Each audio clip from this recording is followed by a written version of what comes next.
Hello friends, welcome to IFS. Basically इस session में हम डिस्कस करने वाले हैं सीएसआर नेट में प्रीवियस ईयर क्वेश्चंस बायोकेमिस्ट्री के, और उसमें भी सेक्शन 1 जो हम सबसे पहले ले रहे हैं, which includes questions related with atom, molecules and bonds. Friends, in questions को ध्यान से सुनिएगा, समझने की कोशिश करिएगा कि उसका लॉजिकल रीजन वह क्यों है, क्योंकि सिमिलर तरीके क्वेश्चंस वापस एग्जाम्स में, डिफरेंट एग्जाम्स में आने की प्रोबेबिलिटी बहुत हाई है।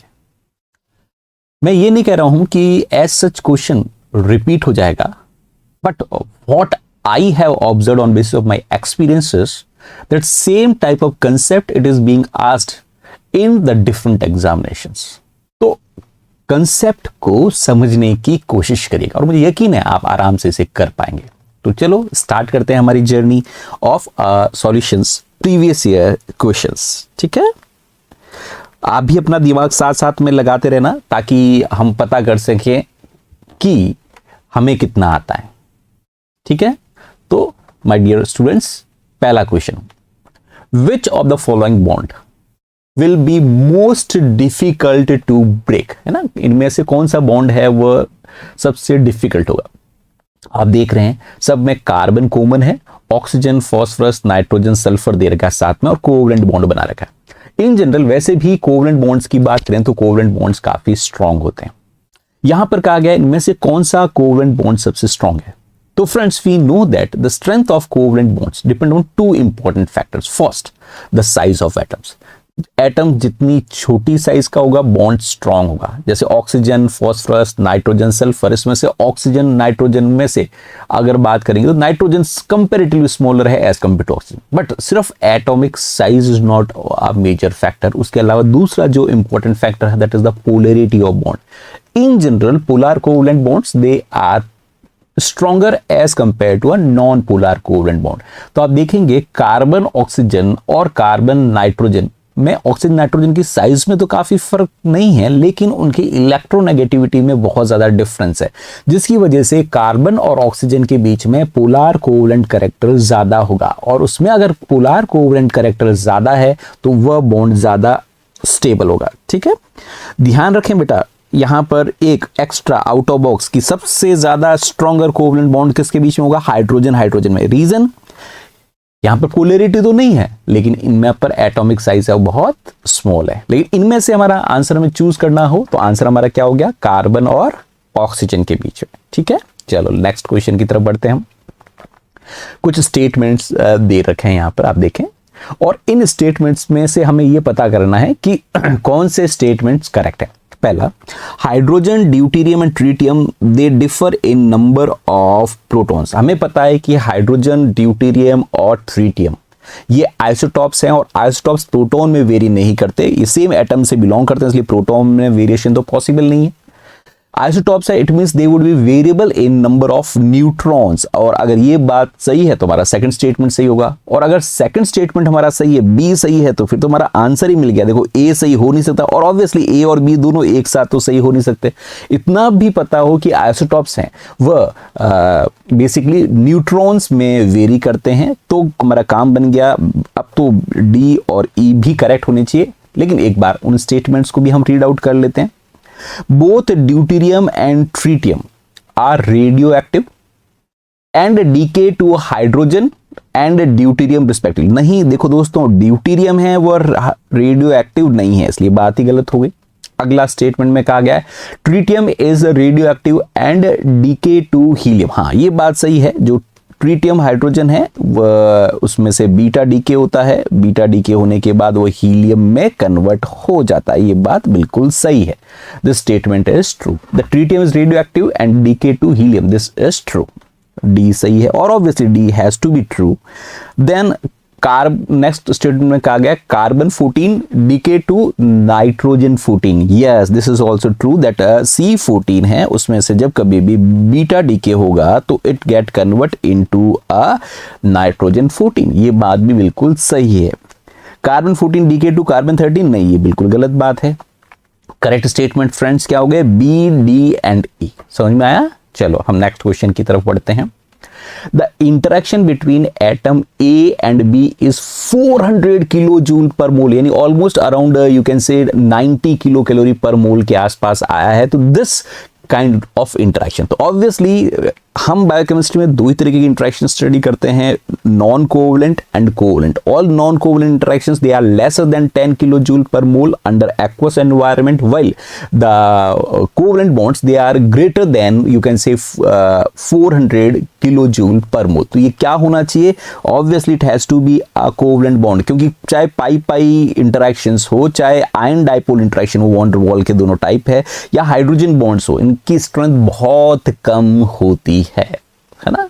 तो पाई ऑर्बिटल्स ऑब्वियसली, क्योंकि उसमें ओवरलैपिंग साइड बाय साइड होती है, वो इतनी स्ट्रेंथ प्रोवाइड कर नहीं सकता।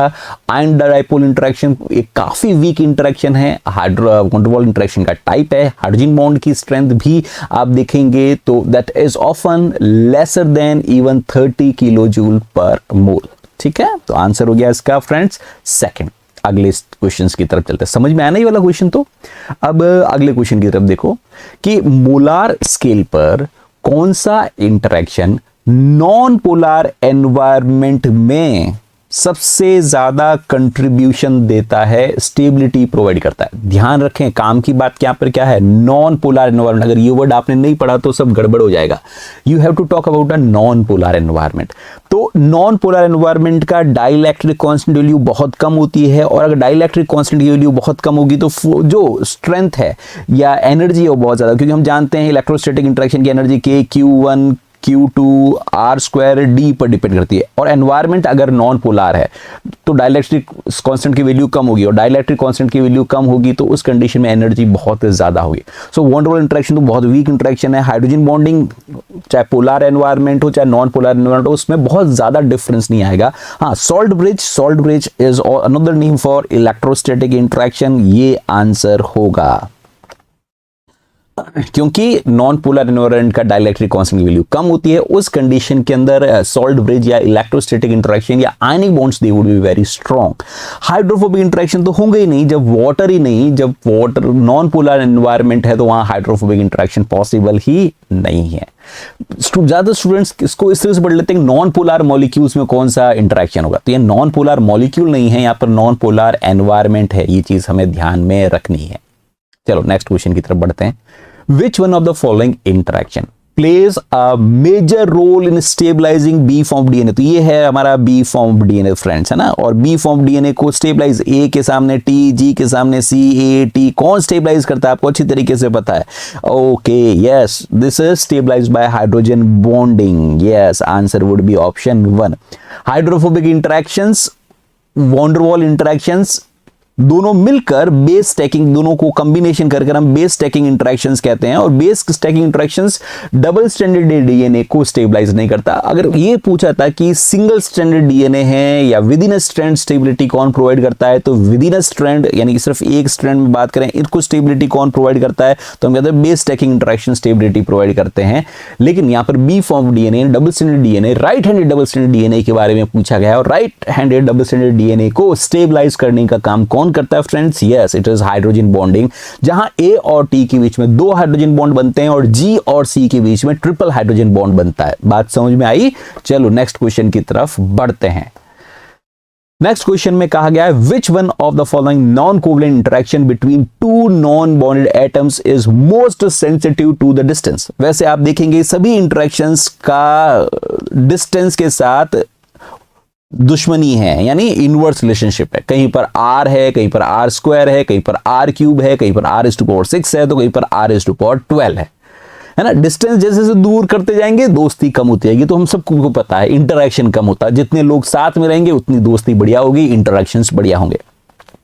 अब कहा है कि मोस्ट सेंसिटिव डिस्टेंस कौन से हैं, तो हमें जब वॉन डेर वाल इंटरेक्शंस पढ़ते हैं तो हमें पता है कि दो नॉन बॉन्डेड एटम्स A और B के अंदर 2 तरीके के इंटरेक्शंस आप देखते हैं। एक डाइपोल इंटरेक्शंस और इंड्यूस्ड डाइपोल इंटरेक्शंस हैं, वह basically they are affected by distance raise to power 6 power. ये कौन है? Dipole interaction.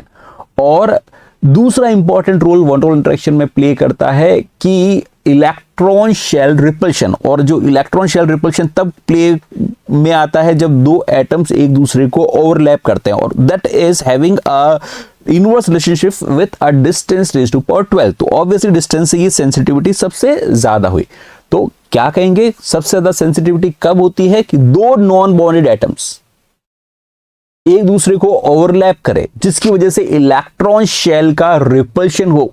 उस कंडीशन के अंदर डिस्टेंस से जो अफेक्ट है वो सबसे ज्यादा पड़ता है, distance raise to power 12 power. A and B are permanent dipoles and involved in hydrogen bonding, नहीं। A and B are fully ionized, नहीं, वहां पर भी इतना ज्यादा नहीं है। A and B are uncharged and repel each other, yes ये आंसर हुआ, रिपेल करेगा। तो उस कंडीशन के अंदर डिस्टेंस रेज़ टू पावर 12 से वो इन्फ्लुएंस होगा फ्रेंड्स, है ना। तो ये वन डबल इंटरेक्शंस वापस अगर नहीं पढ़ा है तो पढ़ना, मैं डिस्टेंस रेज़ टू पावर 6 का मतलब क्या है, डिस्टेंस रेज़ टू पावर 12 का मतलब क्या है, ठीक है। ओके चलो नेक्स्ट क्वेश्चन की तरफ। इन protein hydrogen bonds form between a donor which is having a hydrogen atom and a acceptor.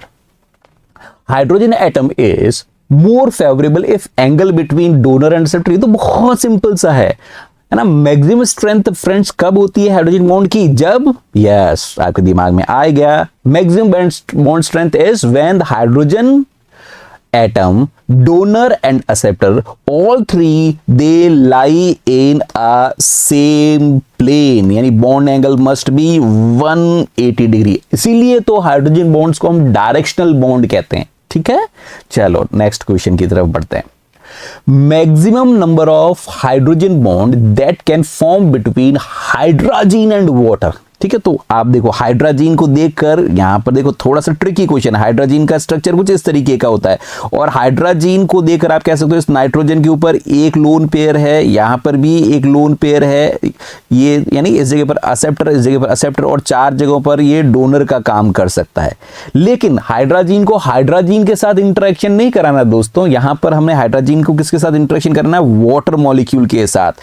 तो वाटर मॉलिक्यूल के पास क्या स्थिति है, there are two lone pairs and at two places can act as a donor. दो जगहों पर ये acceptor का काम कर सकता है, दो जगहों पर donor. So although there are 6 possibilities in hydrogen, but water के साथ हाइड्रोजन बॉन्ड मैक्सिमम कितनी जगहों पर कर सकता है दोस्तों, सिर्फ 4 जगहों पर कर सकता है। क्यों 4 जगहों पर, क्योंकि वाटर के पास 2 जगहों पर ये एक्सेप्टर है, तो 2 जगहों पर हाइड्रोजन डोनर का काम कर पाएगा। वाटर के पास 2 जगहों पर डोनर है, इसलिए हाइड्रोजन भी 2 जगहों पर एक्सेप्टर का काम कर पाएगा। तो मैक्सिमम कितनी जगहों पर हाइड्रोजन बॉन्डिंग कर पाएगा हाइड्रोजन, 4 जगहों पर। समझ में आई बात। चलो नेक्स्ट क्वेश्चन की बात करते हैं। विच of the following hydrogen bonding scheme shown by dash dash dash correspond to the weakest hydrogen bond in a given solvent condition। तो आपको पता होना चाहिए हाइड्रोजन बॉन्ड की स्ट्रेंथ डिपेंड किसके ऊपर करती है। हाइड्रोजन बॉन्ड की स्ट्रेंथ डिपेंड करती है on the electronegativity of a donor and acceptor. अगर इलेक्ट्रोनेगेटिविटी डोनर की हाई है ना, हाई है, तो उस कंडीशन में इसके ऊपर ज्यादा पॉजिटिव चार्ज आएगा। उसके ऊपर ज्यादा पॉजिटिव चार्ज आएगा तो एक्सेप्टर की इलेक्ट्रोनेगेटिविटी अगर कम है तो वह अपनी तरफ लोन पेयर ऑफ इलेक्ट्रॉन को अट्रैक्ट कर पाएगा, और उस कंडीशन में स्ट्रेंथ ज्यादा होगी। यानी कहने का मतलब क्या है, डोनर की इलेक्ट्रोनेगेटिविटी ज्यादा होनी चाहिए, एक्सेप्टर की कम होनी चाहिए, तो हाइड्रोजन बॉन्ड स्टेबल होगा। लेकिन उसका रिवर्स, अगर आपके पास डोनर की इलेक्ट्रोनेगेटिविटी कम है, जैसे यहां तो ज्यादा है, यहां पर कम है, यहां पर ज्यादा, तो ये जो ज्यादा जहां इलेक्ट्रोनेगेटिविटी तो आंसर हो ही नहीं सकते। जहां पर इलेक्ट्रोनेगेटिविटी डोनर की कम है वहां पर वीक हाइड्रोजन बॉन्ड बनेगा। सामने की तरफ H है तो हाइड्रोजन बॉन्ड बनेगा ही नहीं, फिर तो आंसर ही एक बचा। जो इनमें से वीक हाइड्रोजन बॉन्ड है दैट इज NHN।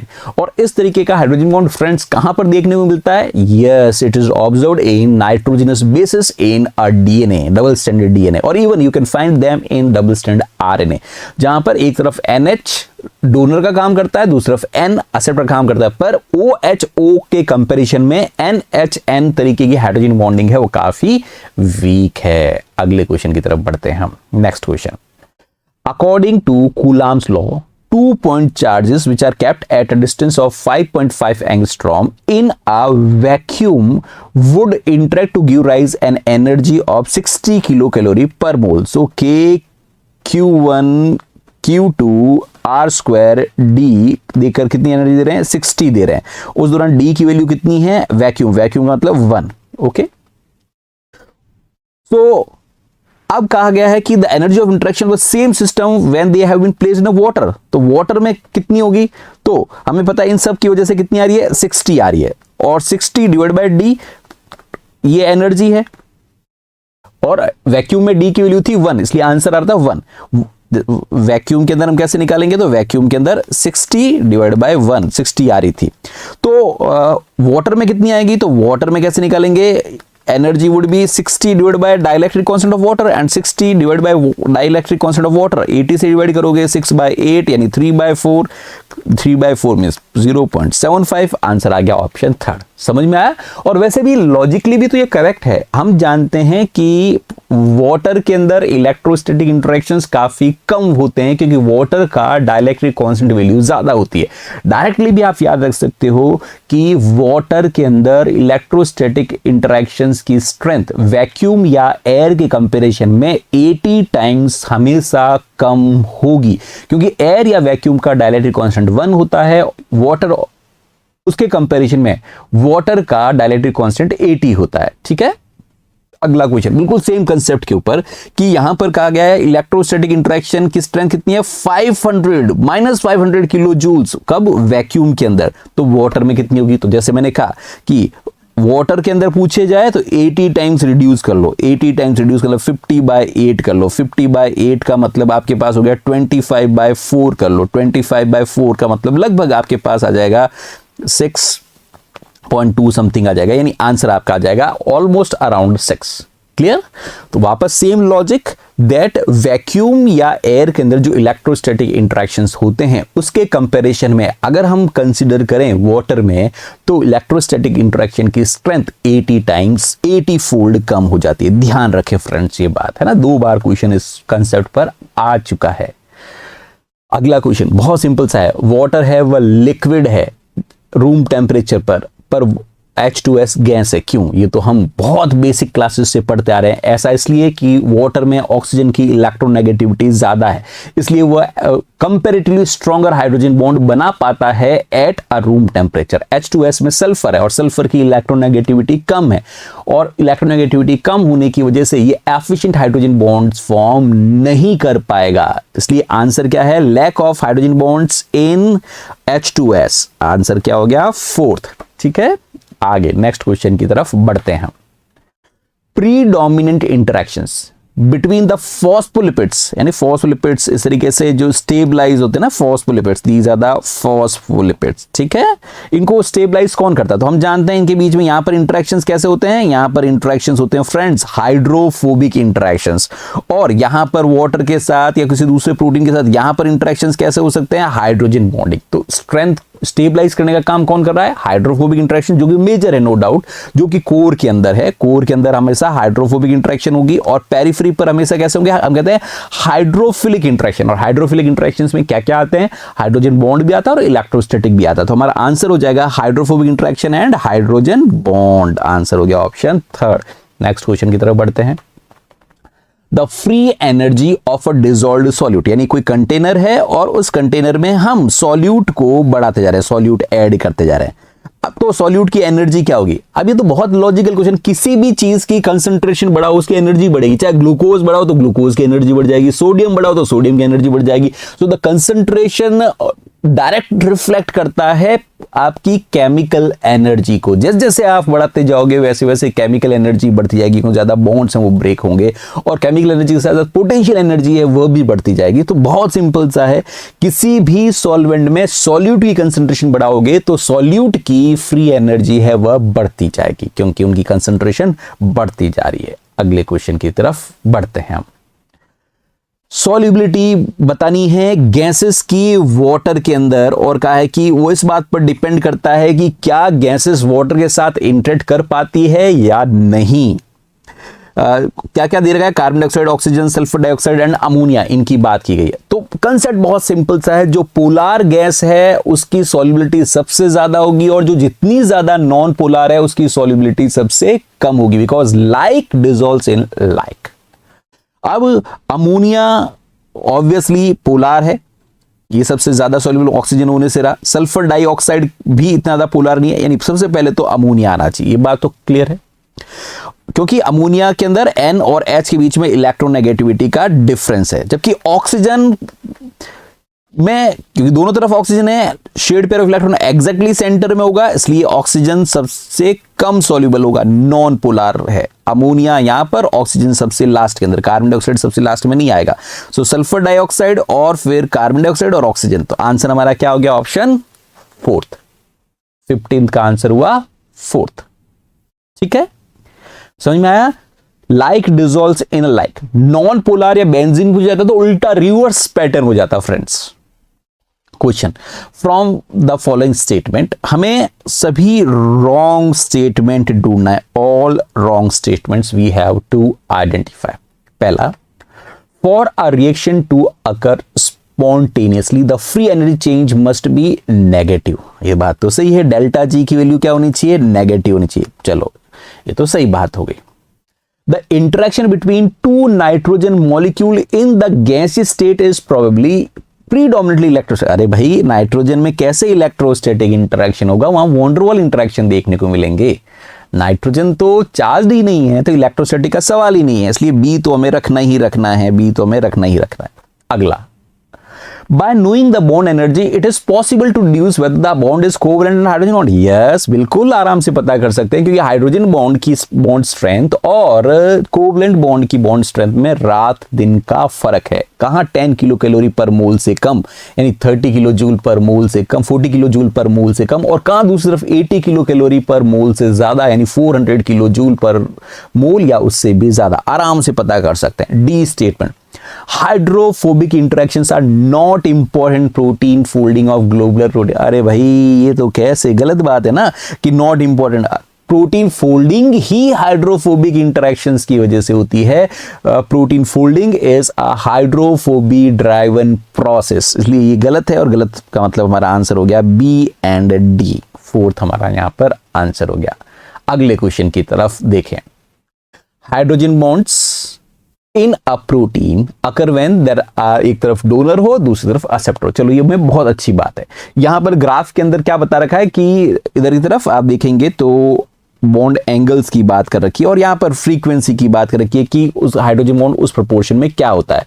तो कौन सा ग्राफ सही है? तो आपको पता होना चाहिए बॉन्ड एंगल प्रोटीन्स में मेनली कहां से कहां तक रेंज करता है? 150 से लेकर 180 डिग्री के बीच में। जैसे अल्फा हेलिक्स हो गया तो 180 डिग्री होगा। अल्फा हेलिक्स के अलावा इवन आप एंटी पैरेलल बीटा शीट है तो वहां पर भी 180 डिग्री, अगर पैरेलल बीटा शीट है तो वहां पर 150 डिग्री। यानी बॉन्ड एंगल कहां से कहां तक रेंज करता है दोस्तों? 150 से 180 के बीच में, मैक्सिमम 180 होना चाहिए। तो ये तो ऑप्शन सीधा ही बाहर चला गया, यहां तो 180 तक पहुंच ही नहीं रहे हम। 150 से यहां पर 150, 160, 170, 180, 190 तो एंगल हो ही नहीं सकता, इसलिए ये बाहर भी चला गया। मैक्सिमम पीक हमारा कहां पर होना चाहिए? 180 पर, 170, कुछ 160 और कुछ 150 भी हो सकता है। तो हमारा करेक्ट आंसर दोस्तों इस बेसिस पर क्या हुआ? सी ओनली। ये क्यों नहीं हो सकता? क्योंकि यहां पर आपने बॉन्ड एंगल 190 पर बता दिया और यहां पर 180 की फ्रीक्वेंसी भी कम बता दी, जबकि 180 डिग्री सबसे ज्यादा स्टेबिलिटी प्रोवाइड करता है, इसलिए प्रोटीन में ज्यादा जगहों पर हाइड्रोजन बॉन्ड एंगल कितना होता है? 180 डिग्री। अभी एक क्वेश्चन हम ऐसा देख भी चुके हैं जहां पर बॉन्ड एंगल कितना होता है प्रोटीन्स में? 180 डिग्री। इस क्वेश्चन को देखो कि there are hydrogen bond donor and acceptors. कोई हाइड्रोजन बॉन्ड का डोनर है और हाइड्रोजन बॉन्ड का एक्सेप्टर है। ठीक है, ये कहा गया पहली बात। When the mixture of acceptor plus donor is transferred from water, यानी एक्सेप्टर प्लस डोनर का मिक्सचर था, उसको हमने क्या किया? वाटर से ट्रांसफर किया। Transfer from water to non polar solvent. कहां पर लेकर गए? नॉन पोलर सॉल्वेंट में। तो फ्री एनर्जी चेंज कितना आया? इसको हम G1 मान लेते हैं। फ्री एनर्जी चेंज कितना आया? 6.12 किलो कैलोरी पर मोल आया, ऐसा कहा गया है ना। अब ये नॉन बॉन्डेड है, ठीक है, मतलब ए और डी दोस्ती नहीं कर रहे हैं। कहां पड़े थे? पोलर एनवायरनमेंट में, उसको कहां पर लेकर गए? नॉन पोलर एनवायरनमेंट में। ठीक है, तो चेंज कितना आया? 6.12 किलो। फिर क्या क्या? A and D form a hydrogen bond in non polar solvent. यहां पर नॉन पोलर सॉल्वेंट, पहले तो नॉन बॉन्डेड थे और अब नॉन पोलर में जाने के बाद हाइड्रोजन बॉन्ड करने लगे। हाइड्रोजन बॉन्ड करने लगे नॉन, तो उस दौरान उसमें प्रोसेस कितना था? -2.14 किलो कैलोरी पर मोल हाइड्रोजन बॉन्ड की स्ट्रेंथ नॉन पोलर एनवायरनमेंट पे किया, तो ये फ्री एनर्जी चेंज आया। ठीक है, आगे देखो, when the hydrogen bonded molecule A and D is transferred from, अब दूसरी बार हमने कहा कि ये पहले तो नॉन बॉन्डेड थे, अब ए एंड डी पहले से हाइड्रोजन बॉन्ड कर रहे थे, उनको वाटर से अब हम हाइड्रोजन बॉन्डेड को नॉन पोलार में लेकर जा रहे हैं, है ना। पहले नॉन बॉन्डेड थे, दोस्ती नहीं कर रहे थे, उसको हम नॉन पोलार में लेकर गए, फिर उन्होंने हाइड्रोजन बॉन्डिंग की। दूसरे सिनेरियो में पहले से ही वो हाइड्रोजन बॉन्डेड थे, कहां पर थे, वाटर में, और हाइड्रोजन बॉन्डेड कंडीशंस में ही उनको हम ट्रांसफर कहां कर रहे हैं, नॉन पोलार एनवायरनमेंट में, ठीक है। तो उस दौरान जो ट्रांसफर प्रोसेस आया वो कितना, उस दौरान फ्री एनर्जी चेंज G3 मान सकते हैं, वो कितना है 0.62 किलो कैलोरी पर मोल। यानी आप देख सकते हैं कि अगर वो नॉन बॉन्डेड थे तो फ्री एनर्जी चेंज ज्यादा आ रहा है, बॉन्डेड है तो जो फ्री एनर्जी चेंज ट्रांसफर के दौरान काफी कम आ रहा है, क्योंकि ऑब्वियसली इसकी वजह से डिफरेंस आ रहा होगा। कुछ फ्री एनर्जी चेंज तब होती है जब हाइड्रोजन बॉन्डिंग होती है। अब यहां पर पूछा है कि the value of delta G for the formation of hydrogen bond, यानी अब जो हाइड्रोजन बॉन्ड बना है वाटर के अंदर उसकी कितनी एनर्जी थी, ठीक है। तो बहुत सिंपल सा इक्वेशन हमारे पास बन गया, इस क्वेश्चन को इस तरीके से सॉल्व कर सकते हैं कि let's delta G1 is the free energy that is change on transfer of non-hydrogen bonded mixture of a DA from water to a non-polar environment, कि A और B हाइड्रोजन बॉन्डिंग नहीं कर रहे थे, उस दौरान उसको हम नॉन पोलर एनवायरनमेंट में लेकर गए, तो उस दौरान फ्री एनर्जी चेंज को सपोज G1 मान लेते हैं, G2 सपोज मान लेते हैं free energy change for the formation of hydrogen bond in a non polar solvent, कि नॉन पोलर सॉल्वेंट में उसको लेकर जाएंगे तो कितनी हाइड्रोजन बॉन्ड बनेगा, उसकी एनर्जी। G3 मान लेते हैं free energy change on transfer of hydrogen bonded atom, पहले से जो हाइड्रोजन बॉन्डेड हो चुके हैं उनको हम नॉन पोलर वाटर से नॉन पोलर एनवायरनमेंट में लेकर जाएं तो उसे G3 कह दिया। और G4 मान लो free energy for the formation of hydrogen bond in a polar solvent. तो अब हमारी इक्वेशन सिंपल सी हो गई, G1 plus G2 should be equal to G3 by G4। इस तरीके से हम इक्वेशन को यूज कर सकते हैं, है ना, दोनों को, जिसमें हमें G1 पता है, G2 पता है, G3 पता है और G4 को ही तो पता करना है। तो G4 कैसे पता करें, सबको वैल्यू रखो, G1 की वैल्यू ये हो गई, ये G2 की वैल्यू हो गई, ये G3 की वैल्यू हो गई, G4 की वैल्यू, G4 की वैल्यू हमें निकालनी है कि हाइड्रोजन बॉन्ड वाटर में होता तो उस दौरान कितनी स्ट्रेंथ होगी, तो उसको निकाल लो वैल्यू। तो आपने सॉल्व किया, x की वैल्यू कितनी आ गई, x की वैल्यू आपके पास आ गई प्लस 3.1 किलो कैलोरी पर मोल। तो इस तरीके से इस क्वेश्चन को आसानी से सॉल्व किया जा सकता है। ये क्वेश्चन एग्जाम में तो नहीं आया पर मॉडल पेपर्स में दे रखा है, इस तरह के क्वेश्चन एग्जाम के अंदर पूछा जा सकता है। CSR का जो मॉडल क्वेश्चन पेपर है उसमें ये क्वेश्चन को मेंशन कर रखा है, कभी भी इस क्वेश्चन को पूछा जा सकता है, ठीक है। उसके बाद इस नेक्स्ट क्वेश्चन को देखो कि if van der Waals interactions is described by the following relationship, delta G, that is free energy change in van der Waals interaction, is equal to A divided by distance to the power 12 plus B divided by distance to the power 6 plus Q1 Q2 by R, है ना। यहां पर minus sign है, यहां पर plus sign है। अब यहां पर कहा गया कि A क्या डिफाइन कर रहा, तो ध्यान रखें डिस्टेंस रेज़ टू पावर 12 क्या रिप्रेजेंट करता है friends, distance raise to power 12 अभी हमने सबसे पहले ही पढ़ा था, distance raise to power 12 represent करता है इलेक्ट्रॉन शेल रिपल्शन। बी पूछा था कि डिस्टेंस पावर 6 क्या रिप्रेजेंट करता, तो distance raise to power 6 represent करता फिर इंड्यूस डाइपोल इंटरेक्शन। तो यहां पर ए पूछा है तो ए क्या रिप्रेजेंट कर रहा है, इलेक्ट्रॉन शेल रिपल्शन, ये ए रिप्रेजेंट कर रहा है। बी क्या रिप्रेजेंट कर रहा है, बी रिप्रेजेंट करता है डाइपोल इंटरेक्शन। पर यहां तो हमें ए पूछा है तो ए का आंसर हो गया ऑप्शन सेकंड। हो सकता है अगली बार एग्जाम में बी के बारे में पूछ लिया जाए तो भी आप उसका आंसर देने में कैपेबल होने चाहिए, क्योंकि आप मेरे वॉरियर हैं। आगे ये देखो क्वेश्चन कितना सिंपल सा है कि एक प्रोटीन है जिसको 100 मिलीमोलार KCl सॉल्यूशन में रखा गया, हीट किया गया, उसका TM कितना है 60 डिग्री सेंटीग्रेड। अब KCl की कंसंट्रेशन 100 मिलीमोलार से बढ़ाकर 500 मिलीमोलार कर दी, फिर हीट किया गया तो 65 डिग्री सेंटीग्रेड उसका TM हो गया। यानी एक बात सिंपल सी समझ में आनी चाहिए यहां पर कि सॉल्ट की कंसंट्रेशन, KCl की कंसंट्रेशन बढ़ाने पर प्रोटीन का TM बढ़ गया, प्रोटीन ज्यादा स्टेबल हो गया। तो अब हमें पता होना चाहिए कि ऐसा KCl ने यानी सॉल्ट ने क्या किया कि उससे प्रोटीन की स्टेबिलिटी बढ़ गई है। तो प्रोटीन को स्टेबलाइज कौन करता है? Hydrophobic interaction, hydrogen bonding, electrostatic interaction और वॉन-डेर-वाल इंटरेक्शन। अब यहां पर ये दिमाग लगाना है कि इनमें से सॉल्ट किन किन इंटरेक्शंस को इन्फ्लुएंस करता है। तो आपके दिमाग में आएगा सॉल्ट दो इंटरेक्शन को इन्फ्लुएंस करता है, इलेक्ट्रोस्टैटिक और दूसरा yes hydrophobic interaction. Salt electrostatic interaction को तो कम करता है और हाइड्रोफोबिक इंटरेक्शन को बढ़ाता है। तो हाइड्रोफोबिक इंटरेक्शन को बढ़ाया तो स्टेबिलिटी आई, बात समझ में आती है, पर इलेक्ट्रोस्टैटिक इंटरेक्शन को कम करने पर स्टेबिलिटी कैसे आ जाएगी?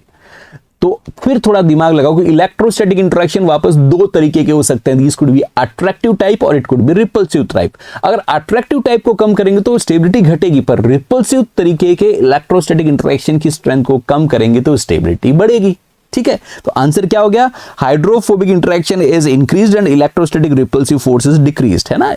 यानी पॉजिटिव मार्किंग आपने एग्जाम में बढ़ाया और नेगेटिव मार्क को कम किया तो उससे आपके मार्क्स बढ़ गए। वही कंसेप्ट यहां पर भी अप्लाई हो रहा है। ठीक है, चलो समझ में आया ये वाला क्वेश्चन अच्छी तरीके से। तो इस क्वेश्चन को देखो, ये क्वेश्चन दोस्तों कितना डायरेक्ट क्वेश्चन है, इतना लोग डरते हैं इस क्वेश्चन से, पर ये क्वेश्चन बहुत सिंपल सा है कि यहां पर देखो लास्ट लाइन काम की था, shape of stability curve is due to. तो शेप कैसा रहा? Bell shape. लो टेम्परेचर पर भी स्ट्रेंथ कम हो रही है और हाई टेम्परेचर पर भी स्ट्रेंथ कम हो रही है। ऐसा कौन सा इंटरेक्शन है जो लो टेम्परेचर पर भी स्ट्रेंथ को कम करता है? एक ही इंटरेक्शन ऐसा है जो हमने क्लास में पढ़ा है और मैंने बार बार कहा है कि हाइड्रोफोबिक इंटरेक्शन लोअर टेम्परेचर पर भी वीक होता है और हायर टेम्परेचर पर भी ही वीक होता है। इसलिए इसका आंसर सिर्फ एक ही हो सकता है, ओनली हाइड्रोफोबिक इंटरेक्शन, क्योंकि बाकी जितने भी इंटरेक्शन है उनका कर्व ऐसा आता है, टी या केल्विन के बीच में बनाते हैं, यहां पर डेल्टा G0 का बनाते, यानी electrostatic interaction, van der Waal interaction, hydrogen bonding का स्ट्रेंथ कुछ इस तरीके का आता। हाइड्रोफोबिक इंटरेक्शन एक मात्र ऐसा इंटरेक्शन है जहां पर you get a bell shaped curve. Are you getting this point? Okay, चलो समझ में आ गया बेल शेप्ड कर्व किसका होता है। अब ये क्वेश्चन कितना सिंपल है, जहां पर आपको मैच करना है एनर्जी को। तो देखो सबसे ज्यादा एनर्जी किसकी होगी, इससे मैच कर लो, 80 किलो कैलोरी पर मोल। 80 किलो कैलोरी पर मोल कोवलेंट बॉन्ड, तो C मस्ट बी थर्ड। ये बात तो कंफर्म है, C must be third, this should be confirm. Okay, और सबसे वीकेस्ट इंटरेक्शन कौन सा है? वॉन-डेर-वाल इंटरेक्शन। तो 0.5 किलो कैलोरी कौन होना चाहिए? वॉन-डेर-वाल। तो ये बात भी कंफर्म है कि B मस्ट बी 1, तो B मस्ट बी 1। ये दो चीज तो क्लियर हुई। अब दो रखा है 40 kilo calorie and 3 kilo calorie. अब ये सोचो कि हाइड्रोजन बॉन्ड की स्ट्रेंथ कभी 40 किलो कैलोरी पर मोल हो सकती है? नहीं, हाइड्रोजन बॉन्ड की स्ट्रेंथ कभी भी 10 किलो कैलोरी पर मोल से ज्यादा हो नहीं सकती, उससे कम हो सकती है। तो हाइड्रोजन बॉन्ड A इसका मतलब होना चाहिए 4, A4 इसमें दे रखा है।